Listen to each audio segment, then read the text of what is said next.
Hey everyone!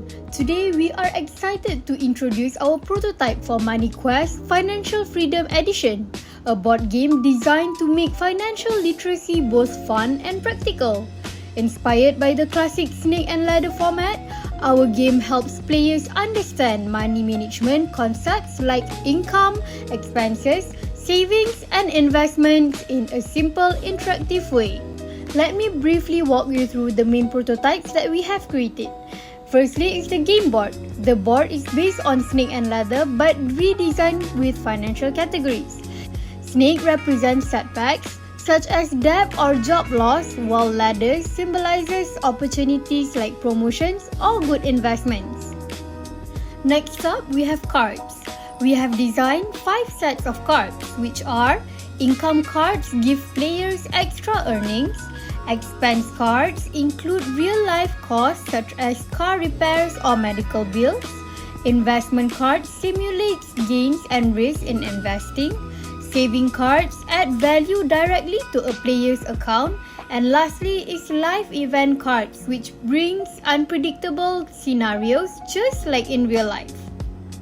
Thirdly, we have player tokens and starting balance. Each player begins with 1,000 ringgit savings and 1,000 ringgit debt, reflecting real-world financial responsibilities. Tokens are used to track progress across the board.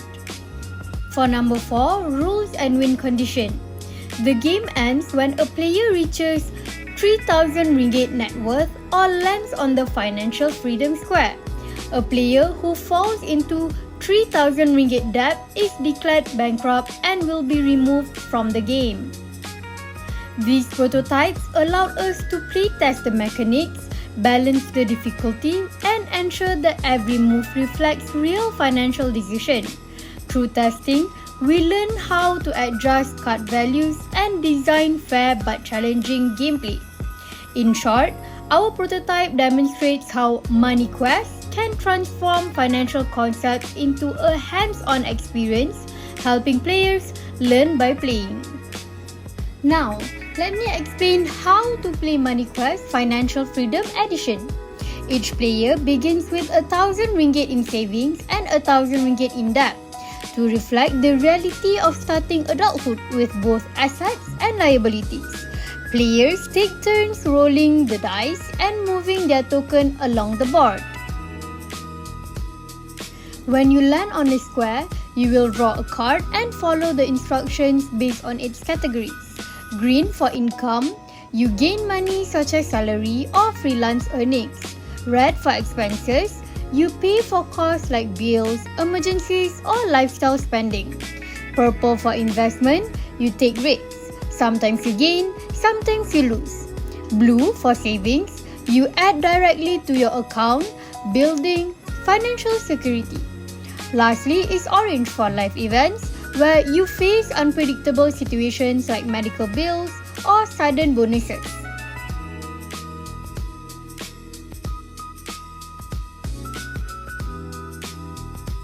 The snakes on the board represent financial setbacks such as high interest debt or job loss, pulling you backwards. The ladders represents opportunities like promotions or successful investment, helping you climb faster. So, there are 2 main ways to win the game. Firstly is to reach a net worth of 3,000 ringgit. Secondly is to land on the special Financial Freedom Square.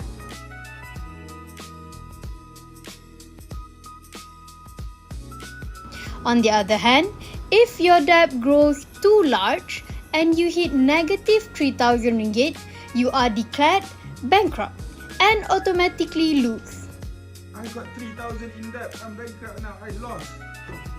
So, for players who finish the board without going bankrupt, we use a ranking system based on debt ratio. Debt ratio is total debt divided by total assets. Therefore, a lower debt ratio means stronger financial health and gives you a higher rank. For example, a player with 2,500 ringgit asset and 500 ringgit debt has a ratio of 0.2. ranking higher than someone with a 3,000 ringgit asset and 2,000 ringgit debt, whose ratio is 0.67.